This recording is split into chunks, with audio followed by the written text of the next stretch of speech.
Hello বন্ধুরা, আজকে মার্কেটের খেলাটা হয়ে গেছে একটু উল্টো। কেন আমি বলছি সেটা হয়তো অনেকেই ধরতে পেরেছেন। আজকে যদি দেখেন নিফটি ফিফটি প্রায় নিউট্রাল, 0.05% ডাউন, আপনি নিউট্রাল বলতে পারেন।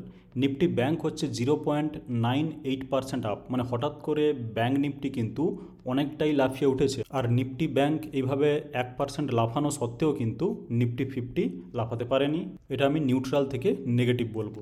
কিন্তু আজকে দেখুন স্মল ক্যাপ, মিড ক্যাপ এগুলো কিন্তু সব দৌড়েছে। স্মল ক্যাপ মোটামুটি ধরতে পারেন 2.2 or 3%, মিড ক্যাপ যেটা সেটা দৌড়েছে ধরুন 1 থেকে 1.5%।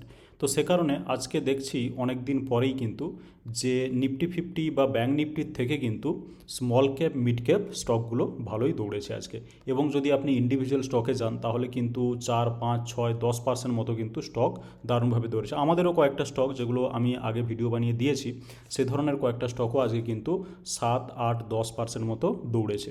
তো এখানে কারো মনে হতে পারে যে হয়তো এফআইআই আজকে বাইং করেছে, সেটা কিন্তু ভুল। এফআইআই আজকে দেখতে পাচ্ছেন সেটা কিন্তু সেলিংই করেছে। যেটা কালকে বাইং করেছিল 4,800 কোটি মতো, সেখানে কিন্তু আজকে 1,881 কোটির সেলিং। এখানে সেলিংটা ক্লিয়ার নয় এক্স্যাক্টলি কোথায় হয়েছে, তবে একটা জিনিস দেখতে পারেন যে আইটি বীজ যেটা আইটি সেক্টরে কিন্তু 1% ডাউন, সেটা মোটামুটি ভালোই সেলিং হয়েছে। ফার্মাতেও ভালোই সেলিং হয়েছে, যদিও এটা হয়তো ইন্ডেক্স লেভেলে 0.42% দেখাচ্ছে, তবে ফার্মাতে কিন্তু ভালোই সেলিং হয়েছে। তার কারণ কি, এই আইটি ফার্মা জেনারেলি আমরা এক্সপোর্ট করি, মানে সফটওয়্যার এক্সপোর্ট করি, বা ফার্মা মানে ফার্মাকিউটিক্যাল যা কিছু ওষুধপত্র, জেনারিক মেডিসিন, যেহেতু আমরা এগুলো এক্সপোর্ট করি। আর যেহেতু মার্কিন প্রেসিডেন্ট ট্রাম্প ওদিকে ট্যারিফ বাড়ানোর কথা বলছে বিশেষ করে ফার্মাতে, তো সে কারণে ফার্মা এবং আইটি দুটোই ভয় পাচ্ছে যে যদি এক্সপোর্টের ক্ষেত্রে বেশি ট্যারিফ লাগে তাহলে কিন্তু ব্যবসা একটু হলেও অ্যাফেক্টেড হবে। তো এই ট্যারিফ বাড়া কমা, যেটাকে আমরা ট্যারিফ ওয়ার বলে থাকি, সেটাই কিন্তু এখন চলছে। আর সে কারণে আইটি ফার্মা আজকে ডাউন। তো হতে পারে আইটি ফার্মাতে এফআইআই সেলিং করেছে। তাছাড়া যদি বড় সেক্টরগুলো দেখেন, ব্যাংক, পিএসইউ, এখানে দেখতে পাচ্ছেন অটো, খুব একটা কিন্তু ডাউন নয়। সুতরাং সেলিং হলে হতে পারে যে ফার্মা আইটি থেকে হয়েছে। আর মেনলি কি এই স্মল ক্যাপ মিড ক্যাপে কিন্তু এফআইআইরা খুব একটা অ্যাক্টিভ নয়। সুতরাং বুঝতেই পারছেন যে স্মল ক্যাপ মিড ক্যাপে ভালো মুভমেন্ট আসতেও পারে, তবে এফআইআই কিন্তু আবারও সেলিং করেছে, সেটা একটা বিষয় মাথায় রাখার মতো। তো এখন এই মিড ক্যাপ এবং স্মল ক্যাপের যে শার্প কামব্যাকটা এসেছে, সেটা দেখে আমাদের অনেকের ধারণা হতে পারে যে স্মল ক্যাপ এবং মিড ক্যাপ কিন্তু অলরেডি আউট অফ ডেঞ্জার, এবং এখান থেকে স্মল ক্যাপ মিড ক্যাপ কিন্তু ওপরের দিকে দৌড়তে থাকবে। আমরা জানি যে এই 2%, 1%, 1.5% এই পরিমাণ লাফিয়ে কিন্তু আমাদের কোনো আলটিমেট লাভ হচ্ছে না। তার কারণ স্টকগুলো যে ধরনের, মানে যতটা নিচে আছে সেখানে ফিরে আসতে কিন্তু এরকম রোজ 3-4% করে দিতে হবে পুরো ফেব্রুয়ারি মাস। সে কারণে এই লাফানোটা একটু ভালো খবর হলেও সেটা কিন্তু আলটিমেট আমাদের কোনো রিলিফ দিচ্ছে না। আর যেহেতু এই ইন্ডেক্সগুলো, যেমন এটা দেখছেন নিফটি স্মল ক্যাপ 50 অনেক নিচে আছে এই সব ইন্ডেক্সগুলো, বা আপনি যদি মিড ক্যাপেও যান, আমি মিড ক্যাপ 50 দিচ্ছি, মিড ক্যাপ 50ও কিন্তু নিচেই। তো যেহেতু এগুলো অনেকটা নিচে আছে, অনেকেই চেষ্টা করবেন যে হয়তো এবার মার্কেট রিবাউন্ড করতে পারে, আর সে কারণে আগের থেকে কিন্তু স্টকগুলোকে কিনে রেখে দিতে হবে। সে কারণে যেটা মেন প্রশ্ন আসছে সেটা হচ্ছে মিড ক্যাপ এবং স্মল ক্যাপ কি এবার থেকে দৌড়তে শুরু করবে, বা এরা কি অলরেডি বটম বানিয়ে ফেলেছে। তো সেই প্রশ্নের উত্তর দিতে গিয়ে আমি আপনাকে কয়েকটা খবর দেখাতে চাই। যেমন দেখতে পাচ্ছেন যে sell off in small cap mid cap stocks, why the correction may not be over yet. এটা কবেকার খবর? 17ই ফেব্রুয়ারি, ঠিক আছে। এগুলো যারা এক্সপার্ট অ্যাকচুয়ালি মার্কেটে, তারা কিন্তু এই ধরনের কমেন্টগুলো করতে পারে। তো sell off in small cap mid cap সেটা আমরা সকলেই জানি, but why the correction may not be over yet, এর মানে হচ্ছে হতে পারে যে it is not yet over, মানে মিড ক্যাপ এবং স্মল ক্যাপের যে কারেকশানটা হয়েছে সেটা হয়তো অলরেডি শেষ হয়ে যায়নি। এর মানে কি? এর মানে হচ্ছে আরও কিন্তু সেল অফ আসতে পারে। বাকি যদি দেখেন এখানে যেটা headline, small cap mid cap indices face worst decline in 2 years, retail investor hit hard, সেটা আমরা সকলেই জানি। তবে এখানে বাকি যেটা বলা হয়েছে এই জায়গায় দেখুন, যে prompting analyst to advise a shift to large cap stock, মানে উল্টোভাবে বলা হয়েছে যে মিড ক্যাপ স্মল ক্যাপে ক্র্যাশ তো এসেছেই, তবে আপনাদের কিন্তু advise a shift to large cap stock, আপনার লার্জ ক্যাপ স্টকে শিফট করে যাওয়াই বেটার হবে। এর মানে কি? উল্টোভাবে কিন্তু বলা হচ্ছে মিড ক্যাপ স্মল ক্যাপের কিন্তু সময় ভালো যাচ্ছে না। আবার দেখুন এখানে expect 60 to 70% mid small cap stocks to do nothing in 2025, মানে এই যে 2025 চলছে এই বছরে মিড ক্যাপ স্মল ক্যাপ যে স্টকগুলো আছে তাদের 60 to 70% কিন্তু উইল ডু নাথিং, এরা কোনো ধরনের কিছুই করবে না, কোনো রিটার্ন আপনাকে দেবে না, সেটাই বলা হচ্ছে এখানে। কে বলেছে? নিকোজ ডালমিয়া, এই পার্সন হয়তো আপনারা অলরেডি চেনেন একে। তো দেখুন একটা নিউজ যেখানে কিন্তু যেটা ভয়ধরীদের মতো যে সেই 60-70%-এর মধ্যে আমাদের যে মিড ক্যাপ স্মল ক্যাপ স্টকগুলো সেগুলো নেই তো, আর যদি 2025 সালে কোনো রিটার্নই না দেয় তাহলে কিন্তু সেটা খুবই বাজে ব্যাপার হবে। তো এরপরে আমি যাচ্ছি small cap stock slip into bear market territory, mid caps on brink. এর মানে কি? স্মল ক্যাপ স্টকগুলো অলরেডি বিয়ার মার্কেটে ঢুকে যাচ্ছে, আর বিয়ার মার্কেটে এতদিনে এসে যদি ঢুকলো তাহলে বিয়ার মার্কেট যদি ফুল আমাদের রিকভারি করতে হয় তাহলে কিন্তু অনেক দিন সময় কাটাতে হতে পারে। আর মিড ক্যাপ অন ব্রিঙ্ক মানে বলা হচ্ছে যে মিড ক্যাপ লিমিটিং কেসে আছে, তো সেখানে মোটামুটিভাবে বলা হচ্ছে যে স্মল ক্যাপ মিড ক্যাপ এরা কিন্তু বিয়ার মার্কেটে ঢুকে যাচ্ছে। আর বিয়ার মার্কেটে ঢুকে যাওয়া মানে বুঝতেই পারছেন সেই বিয়ার মার্কেট কতদিন চলবে এবং সেখান থেকে কবে বেরিয়ে আসবে এই প্রশ্নের কিন্তু জবাব কারো কাছে নেই, এবং এটা যথেষ্ট নেগেটিভ নিউজ। এরপরে দেখাই Indian small cap stocks in a bear market. Already এটা বলা হচ্ছে যে Indian small cap already bear মার্কেটে আছে, with analyst expecting more pain through March. ঠিক আছে, তো স্মল ক্যাপ স্টক এখানে স্পেশালি স্মল ক্যাপের কথাই বলা হয়েছে, ইন্ডিয়ান স্মল ক্যাপ স্টকস। তো স্মল ক্যাপগুলো বলা হচ্ছে যে বিয়ার মার্কেটে আছে, আর এখানে আরও পেন আসতে পারে, দেখতে পাচ্ছেন এক্সপেক্টিং মোর পেন, আরও পেন আসতে পারে থ্রু মার্চ, মানে মার্চ পর্যন্ত আসতে পারে। এই খবরটা আমার কিছুটা ভালো লেগেছে, তার কারণ পরেই বুঝতে পারবেন ভিডিও শেষের দিকে। Small cap stocks could see more pain, ঠিক আছে, প্রত্যেকটা জায়গায় দেখুন negative, but big opportunities lie ahead Samir Arora. এখন ব্যাপার হচ্ছে এই পার্সন হচ্ছে সমীর অরোরা।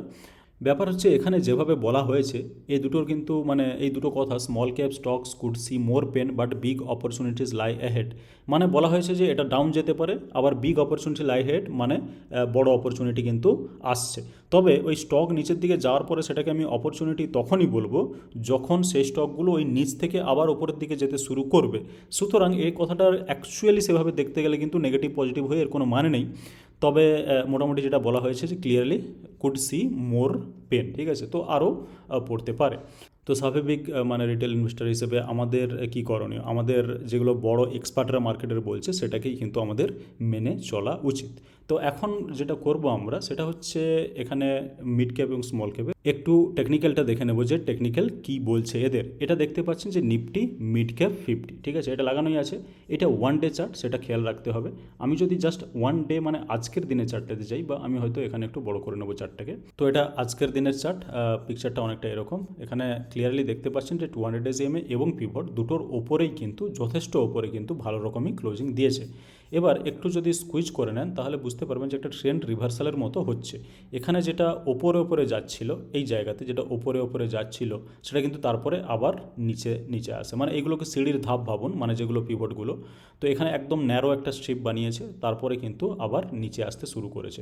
যেটা নিচে আসছিল তারপরে আবার কিন্তু এটাকে ক্রস করে পুরো এই যে জোনটা পিভটের জোন, এটাকে ক্রস করে কিন্তু তারপরে আবার ওপরে গিয়ে ক্লোজিং দিয়েছে। তো সে কারণে ইমিডিয়েট টার্মে বা শর্ট টার্মে, আল্ট্রা শর্ট টার্মে বলতে পারেন, সেখানে কিন্তু টেকনিক্যালি পজিটিভ। আমি সবথেকে ভালো পিকচার যেটা দেখতে পাবো সেটা হচ্ছে আমি যদি 6 মাস বা 1 বছরের চার্টে যাই, তো 1 বছরের চার্টে বুঝতেই পারছেন যে একটা গ্রিন ক্যান্ডেল কিন্তু এই যে রেড হয়ে আসছিল, তারপরে একটা ছোট্ট গ্রিন ক্যান্ডেল কিন্তু তৈরি হয়েছে। এখানে বাকি সময়ের ট্রেন্ডগুলো দেখুন। ফর এক্সাম্পল এখানে দেখুন এটা কোন সময়ের, এটা হচ্ছে অনেক দিন আগেরই কেস। আমি এটাকে একটু এদিকে এনে দেখে নেব। এই জায়গাতে দেখুন 17/10/2024, সেখানে রেড হতে আসছিল, তারপরে কিন্তু একটা গ্রিন ক্যান্ডেল দিল, সেখান থেকে কিছুটা হলেও রিকভারি দিয়েছিল, ঠিক আছে, ভালো রকমই। তারপরে আবার ওখানে রেড হতে থাকলো, তারপরে যখনই গ্রিন ক্যান্ডেল শুরু হলো তখন কিন্তু আবার গ্রিন দিতে থাকলো। এখানে আমি একটা কথা বলে রাখবো যে এই যে ক্যান্ডেলস্টিক প্যাটার্ন আপনি দেখছেন এটা কিন্তু নর্মাল ক্যান্ডেলস্টিক নয়, এটা একটা স্পেশাল ক্যান্ডেলস্টিক যেটা আমি লাগিয়ে রেখেছি। আপনি যদি নিফটি মিড ক্যাপ 50 খুলে দেখেন তাহলে কিন্তু এই ট্রেন্ডগুলো নাও লক্ষ্য করতে পারেন।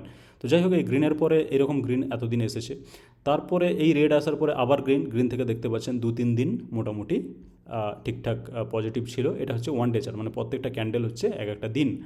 এবার আবার রেড, তারপরে আবার যখন গ্রিন হলো তারপরে কিন্তু দু চারটে গ্রিন হলো, দিয়ে এখানে একটা হাই লাগালো, তারপরে দেখুন আবার গ্রিন, আবার কয়েকদিন গ্রিন চললো। তো সেরকমই যদি আপনি ভাবেন তাহলে এই যে গ্রিন, সেখানে হয়তো টেকনিক্যালি যেটা বলা হচ্ছে, এখানে কিন্তু এর সঙ্গে ফান্ডামেন্টাল কোনো সম্পর্ক নেই, টেকনিক্যালি যেটা দেখা যাচ্ছে সেটা হচ্ছে এই জায়গায় যে গ্রিনটা তৈরি করেছে সেখানে হয়তো একটু কিছু হয়তো তিনটে চারটে যাই হোক পাঁচটা ছটা গ্রিন ক্যান্ডেল আসতে পারে। এটা জাস্ট একটা টেকনিক্যাল প্রেডিকশান, এখানে কিন্তু কোনো 100% গ্যারেন্টি হয় না, যে কোনো স্টক মার্কেটে কেউই 100% গ্যারেন্টি দিতে পারে না। আপনি যদি এখানে আরএসআইটা দেখেন তাহলে আরএসআই কোন জায়গায় আছে, আরএসআই হচ্ছে নিচে যেটা চলে গেছিলো এরকম একটা জায়গায় প্রায় 20 কাছাকাছি চলে গেছিলো। মেনলি আমরা যে ব্যান্ড ইউজ করি আরএসআইয়ের ক্ষেত্রে সেটা হচ্ছে 20 থেকে 80, ঠিক আছে। তো এখানে বুঝতেই পারছেন এইটা নিচ থেকে ওপরে ওঠা শুরু করেছিল, তারপরে আবার নেমেছে, তো এই জায়গায় আছে 33। সুতরাং আরএসআই কম, মানে 33 মানে যথেষ্ট কম আরএসআই, সেটা যদি 80-র ওপরে যায় তখন সেটাকে হাই মানা হয়। তো 30-র কাছাকাছি আরএসআই, এটা যথেষ্ট মানে লো আরএসআই আমি বলবো।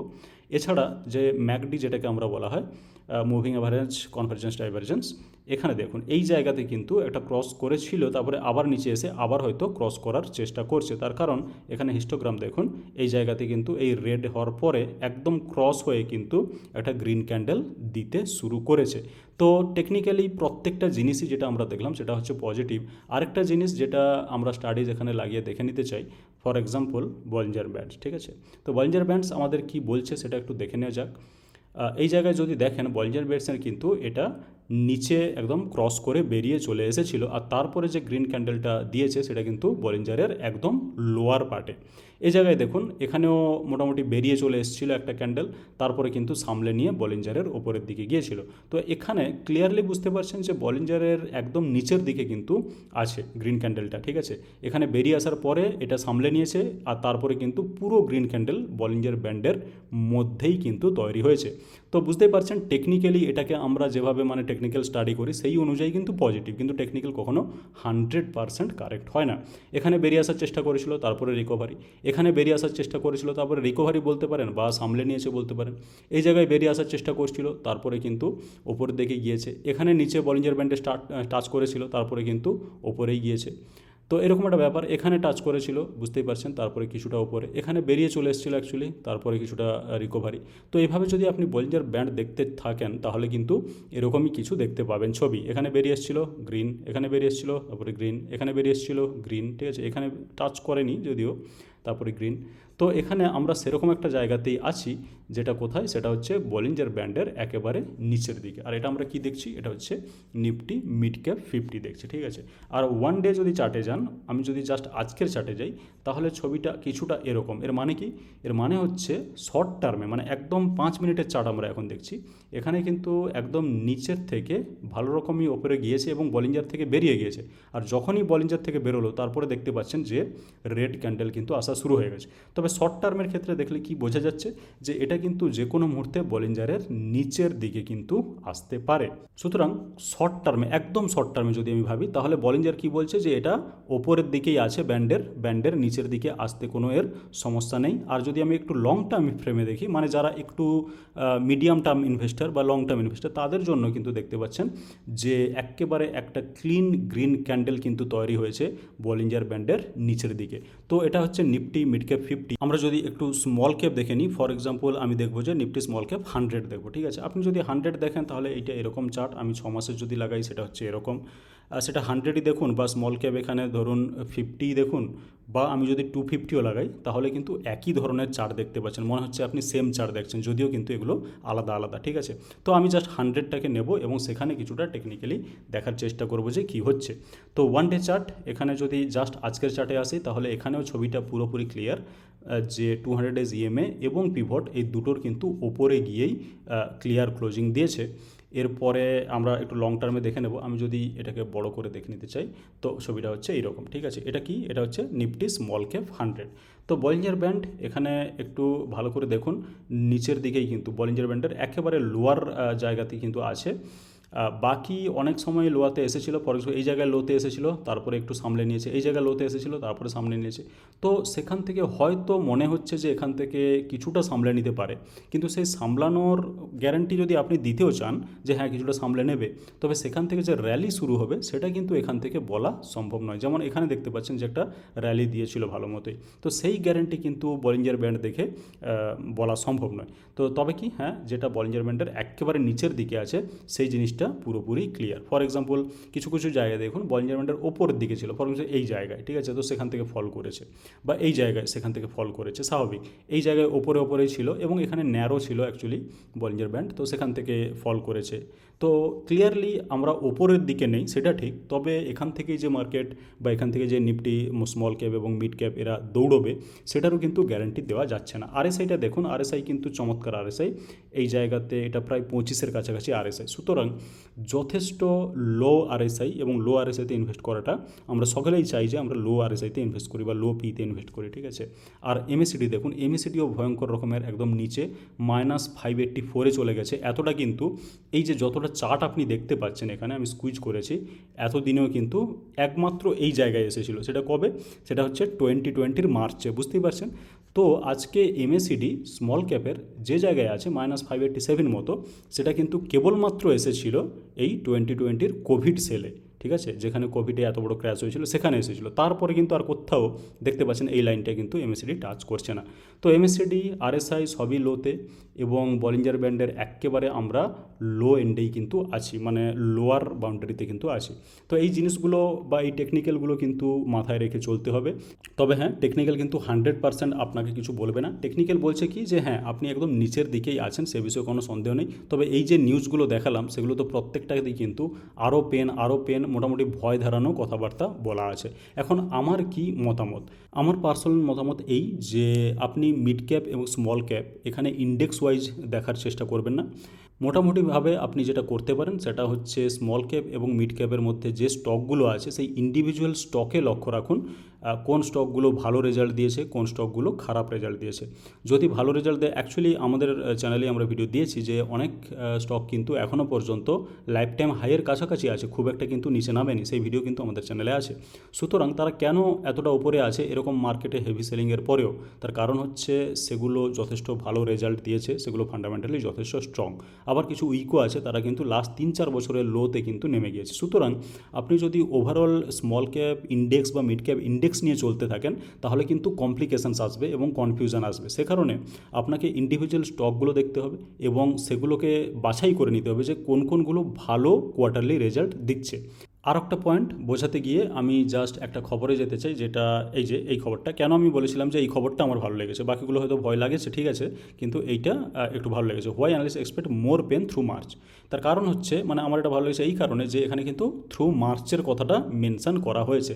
এর মানে কি? এর মানে আমার হচ্ছে সেকেন্ড পয়েন্ট যেটা আমি এক্সপ্লেন করতে চাই, সেটা হচ্ছে আমি যেটা দেখবো, এখন ওয়েট করে আছি। আমি কিন্তু ঝাঁপিয়ে পড়ে স্মল ক্যাপ বা মিড ক্যাপ কোথাও ইনভেস্ট করছি না, ধীরে ধীরে হয়তো ইনভেস্ট করা শুরু করছি এবার।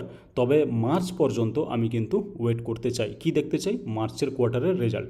তো মার্চের কোয়ার্টারের রেজাল্ট আসা শুরু করে দেবে এপ্রিল মাস থেকে, এবং সেটা মোটামুটি আমরা 2026 ফাইন্যান্সিয়াল ইয়ারে চলে যাব। তো সেখানে গিয়ে আমরা নতুন ইনভেস্টও করতে পারবো, এবং এখন থেকে মার্চ পর্যন্ত বা এপ্রিল পর্যন্ত বলা ভালো, এপ্রিল পর্যন্ত কিন্তু আমি ওয়াচ করব।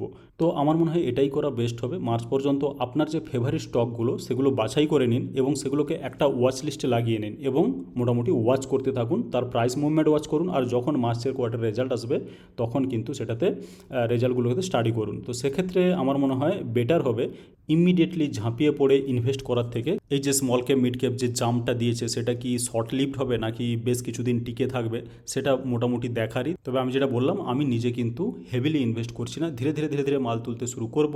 আর বাকি মার্চ পর্যন্ত এপ্রিল পর্যন্ত আমি কিন্তু লক্ষ্য করব, তারপরে অ্যাকচুয়াল ইনভেস্টমেন্ট হয়তো মানে হেভি ইনভেস্টমেন্ট সেটা করা শুরু করব। তো বাস ভিডিওতে এটুকুই। ভিডিও যদি ভালো লেগে থাকে লাইক করে দিন আর চ্যানেলটিকে সাবস্ক্রাইব করে রেখে দিন, যাতে করে আমাদের প্রত্যেকটা ভিডিওর আপডেট এরকম আপনি সঙ্গে সঙ্গে পেতে পারেন। আর ভিডিওটি দেখার জন্য আপনাকে অনেক ধন্যবাদ।